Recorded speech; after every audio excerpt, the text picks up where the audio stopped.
मैं डॉक्टर इरशाद खानम स्वागत करती हूँ एक बार फिर से आपका आपकी अपनी यूट्यूब चैनल आइला टॉक्स पर।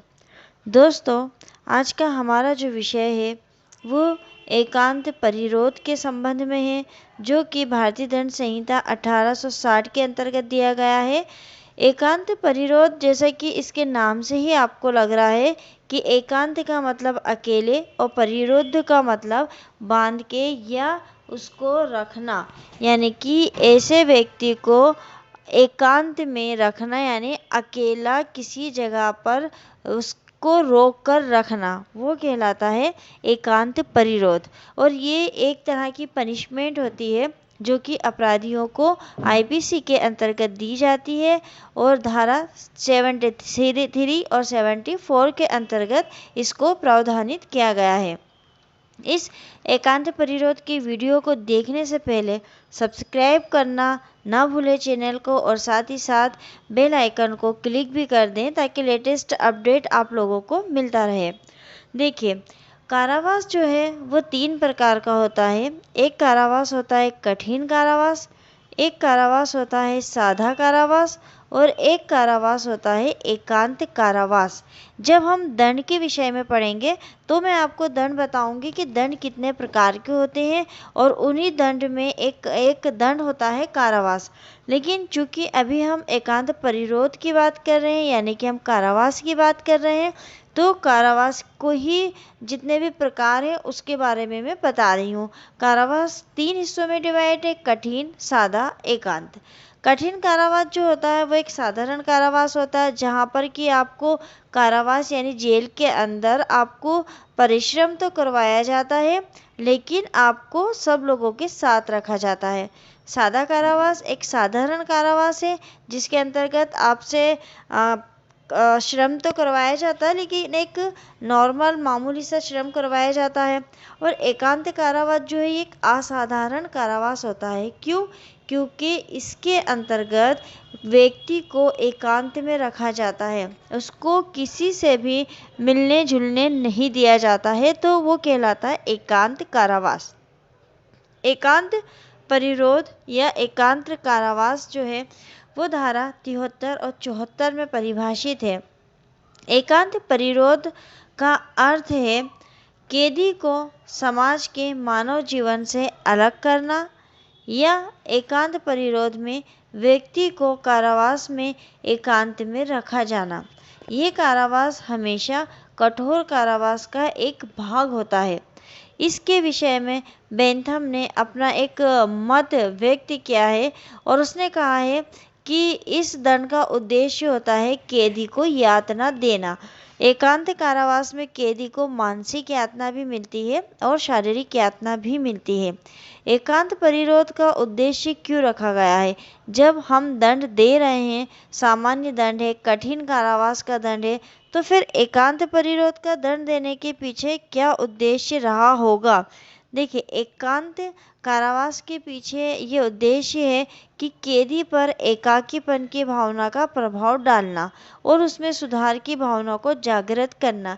जब व्यक्ति सब लोगों से कटकर और अलग रहेगा, एकांत में रहेगा, तो उसको ये एहसास होगा कि उसने जो अपराध किया है वो गलत है और उसको आगे जाकर किसी भी आपराधिक गतिविधियों का भाग नहीं बनना है, कोई भी आपराधिक गतिविधि नहीं करना है। तो इसको दंड देने के उद्देश्य से जेल में सारे कैदियों से अलग रखा जाता है। क्या कहती है भारतीय दंड संहिता की धारा 73 एकांत परिरोध के विषय में, और कहाँ ये परिभाषित है? तो धारा 73 में एकांत परिरोध, जब कोई व्यक्ति किसी ऐसे अपराध के लिए दोष सिद्ध ठहराया जाता है जिसके लिए न्यायालय को इस संहिता के अधीन उसे कठिन कारावास से दंडित करने की शक्ति है, तो न्यायालय अपने दंड आदेश द्वारा आदेश दे सकेगा कि अपराधी को उस कारावास से, जो कुल मिलाकर 3 माह से अधिक न हो, निम्न मापमान के अनुसार एकांत परिरोध में रखा जाएगा। अर्थात यदि कारावास की अवधि 6 माह से अधिक न हो तो 1 माह से अनधिक समय, यदि कारावास की अवधि 6 माह से अधिक हो और 1 वर्ष से अधिक ना हो तो 2 माह से अनधिक, यदि कारावास की अवधि 1 वर्ष से अधिक हो तो 3 माह से अनधिक समय। अब अनधिक का समय का यहाँ अर्थ ये है कि इससे अधिक नहीं होगी, यानी 3 माह तो 3 माह ही होगी, 3 माह से कम हो सकती है लेकिन इससे अधिक नहीं होगी। तो एकांत परिवरोध की जब पनिशमेंट दी जाती है तो कठिन कारावास से दंडित करने की जो न्यायालय को शक्ति है और वो एकांत परिरोध के लिए भी कहता है, तो अपने आदेश में वो ये स्पष्ट करेगा कि ऐसा एकांत परिरोध का जो कारावास है 3 माह से अधिक नहीं होना चाहिए किसी भी कंडीशन में। तो यहाँ हमने समझा कि अगर 6 माह से अधिक ना हो, अगर उस किसी को कारावास की सज़ा मिली है, कठिन कारावास, और उसको 6 माह की सज़ा मिली है, तो 6 माह में से उसको अगर एकांत में रखना हो, एकांत परिरोध में रखना हो तो उसको केवल 1 माह के लिए रखा जाएगा। अगर उसको 6 माह से अधिक और 1 वर्ष तक की सज़ा मिली हो तो उसको 2 माह तक के लिए एकांत परिरोध में रखा जा सकता है। अगर उसको 1 वर्ष से अधिक की सज़ा मिली हो तो उसको 3 माह तक कारावास में, एकांत कारावास में रखा जा सकता है। तो यह धारा 73 में तो ये बताया गया है कि एकांत कारावास की परिभाषा और कैसे दिया जाएगा, लेकिन जो धारा 74 है भारतीय दंड संहिता की, उसमें एकांत परिरोध की अवधि के विषय में विस्तार पूर्वक बताया गया है। एकांत परिरोध के दंडादेश के निष्पादन में ऐसा परिरोध किसी भी दशा में एक बार में 14 दिन से अधिक नहीं होगा। यानी अगर किसी व्यक्ति को एक बार आप एकांत कारावास की सज़ा दे रहे हैं तो वो 14 दिन का ही होगा, उससे ज़्यादा का नहीं होगा। साथ ही ऐसे एकांत परिरोध की कालावधियों के बीच में उन कालावधियों से अन्यून अंतराल होंगे और जब दिया गया कारावास 3 माह से अधिक हो तब दिए गए संपूर्ण कारावास के किसी एक मास में एकांत परिरोध 7 दिन से अधिक का नहीं होगा। यानी आप एक बार में किसी को भी कितने दिन के लिए एकांत कारावास दे सकते हैं? 14 दिन के लिए।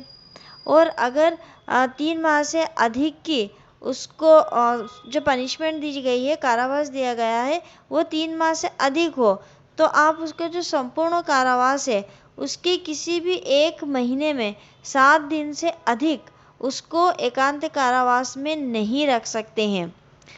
साथ ही एकांत परिरोध की कालावधियों के बीच में उन्हीं कालावधियों से अन्यून अंतराल होंगे। एक निर्धारित सीमाएं दे दी गई हैं कि आप किसको कितनी सीमाओं में एकांत परिरोध की पनिशमेंट देंगे। एक यहाँ केवल मतलब ये जो एकांत परिरोध है ये केवल उन्हीं अपराधों के लिए दिया जा सकेगा जो कठिन कारावास से दंडित होते हैं।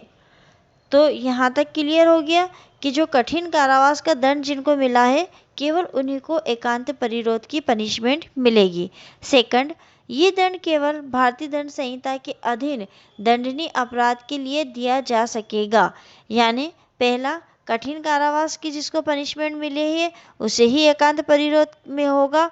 सेकंड, आईपीसी के जो अपराध की श्रेणियां दे रखी हैं अगर उसके अंतर्गत कोई अपराध करता है तो ही उसको एकांत कारावास का पनिशमेंट मिलेगा। अगर वो अदर किसी विधि के अंतर्गत कोई क्राइम करता है तो उसको एकांत परिरोध का जो पनिशमेंट है वो नहीं मिलेगी। तीसरा, दंड की पूर्व अवधि में एकांत परिरोध का समय कुल मिलाकर 3 महीने से अधिक नहीं होना चाहिए। यानी कि 3 माह से अधिक का एकांत कारावास उसको नहीं हो सकता है। आपको कंपटीशन एग्ज़ाम के लिए एकांत परिरोध के जो दिन दे रखे हैं ना, वो दिन आपको याद रखना है कि अगर 3 माह की सज़ा है तो कितना कारावास होगा, 6 माह से और उससे अधिक की सज़ा है तो कितना कारावास होगा, 1 वर्ष और उससे अधिक की सज़ा है तो एकांत परिरोध कितने महीने का हो सकता है और एक बार में कितने दिन से अधिक का कारावास नहीं होगा। अगर 3 माह से अधिक की सज़ा है तो एकांत परिरोध किससे अधिक नहीं होगा। तो ये जो समय सीमा है ये आपको विशेष रूप से ध्यान रखनी है। ये 3 महीने का एक साथ भोगने के लिए नहीं दिया जा सकता है। जैसे कि हमने कहा है कि 3 महीने के उसको एकांत परिरोध में रहना होगा, तो 3 माह उसको एक साथ नहीं भोगना है। यानी कि जैसे उसको 1 साल की सज़ा हुई है, तो 1 साल या उससे अधिक की सज़ा हुई है और एकांत परिरोध की अवधि दे दी कि उसको 3 महीने एकांत कारावास में रखना है। तो 3 महीने रखना है, तो इसका मतलब ये नहीं कि वो जैसे गया उसको एकांत परिरोध में रख दिया, एकांत में उसको बंद कर दिया कि 3 महीने तक अब वो वहीं रहेगा। एकांत परिरोध किसी भी दशा में 14 दिन से अधिक नहीं होगा। यानी कि 3 महीने की भी अगर उसको एकांत कारावास का पनिशमेंट दिया गया है, तो वो 14 दिन के लिए होगा। जैसे 14 दिन के लिए एक बार पनिशमेंट दे दी एकांत कारावास की, फिर 14 दिन की उसके पश्चात दे दी कुछ समय पश्चात, फिर कुछ समय पश्चात 14 दिन, यानी कि उसकी जितनी भी कारावास की अवधि है, टोटल कारावास की अवधि में से 3 महीना उसको एकांत परिरोध में रखना है और उस 3 महीने को भी 14-14 दिन से ज़्यादा का नहीं रखना है। यदि दिया गया कारावास 3 माह से अधिक का है, तो 1 महीने में एकांत परिरोध 7 दिन से अधिक का नहीं होगा।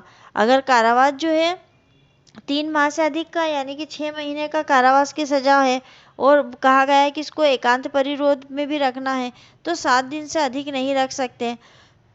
4 अपराधी को एकांत परिरोध कुल मिलाकर 3 माह से अधिक नहीं होगा।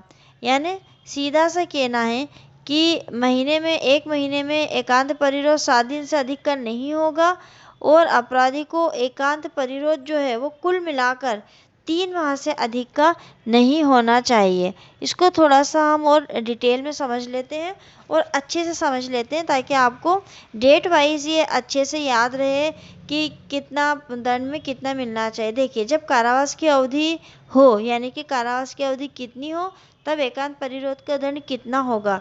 ये अगर आप पूरे वीडियो जो है, अगर उसको आप ना भी मतलब पढ़ें या, लेकिन अगर ये लास्ट वाला जो पेज है, अगर आप इसको ध्यान से समझ लेंगे, तो आपको कभी भी ये प्रॉब्लम नहीं आएगी कि एकांत परिरोध कब कितने दिन का देना चाहिए। देखिए, 1 माह से 6 माह से अधिक ना हो। अगर जो कारावास की अवधि है, किसी को जेल की सज़ा हो गई और सज़ा 6 माह से अधिक की नहीं है, तो एकांत परिरोध कितना होगा? 1 माह से अधिक का नहीं होगा। 6 माह की सज़ा में कितना होगा? 1 माह। लेकिन वो 1 माह भी एक साथ नहीं देंगे, वो उसको 14 दिन का देंगे। एक बार में 14 दिन का दे सकते हैं केवल। तो एक बार उन्होंने 14 दिन का दे दिया, फिर 14 दिन देने के बाद उन्होंने उसको एकांत परिरोध की सज़ा को ख़त्म करके फिर 1 महीने बाद उसको फिर 14 दिन का दे दिया। तो ऐसे करके वो 6 माह में 1 माह पूरा करेंगे। एक साथ 1 माह का एकांत परिरोध नहीं देंगे। अगर पनिशमेंट 6 माह से अधिक व 1 वर्ष से अनाधिक है, यानी कि सज़ा जो है वो 6 माह तक की नहीं है, बल्कि 6 माह से 1 वर्ष के भीतर दी है। यानी कि इसको 1 साल की सज़ा हुई है, 7 महीने की सज़ा हुई है, 8 महीने की सज़ा हुई है, तो एकांत परिरोध उसका कितना होगा? 2 माह से अधिक का नहीं होगा। यानी इसको केवल 2 माह तक का एकांत परिरोध दिया जाएगा। लेकिन 1 वर्ष की सज़ा में उसको 2 माह कैसे देंगे? वही 14-14 दिन या 7-7 दिन भी दे सकते हैं। मतलब 7 दिन का 1 महीने में दे दिया, फिर 7 दिन दूसरे महीने में दे दिया, या 14 दिन दे दिया। एक साथ उसको 2 महीने का नहीं देंगे। तीसरे हम बात करें कि अगर उसको 1 वर्ष से अधिक का कारावास हो जाता है, तो एकांत जो परिरोध की सज़ा है, एकांत कारावास जो है वो कितना होगा?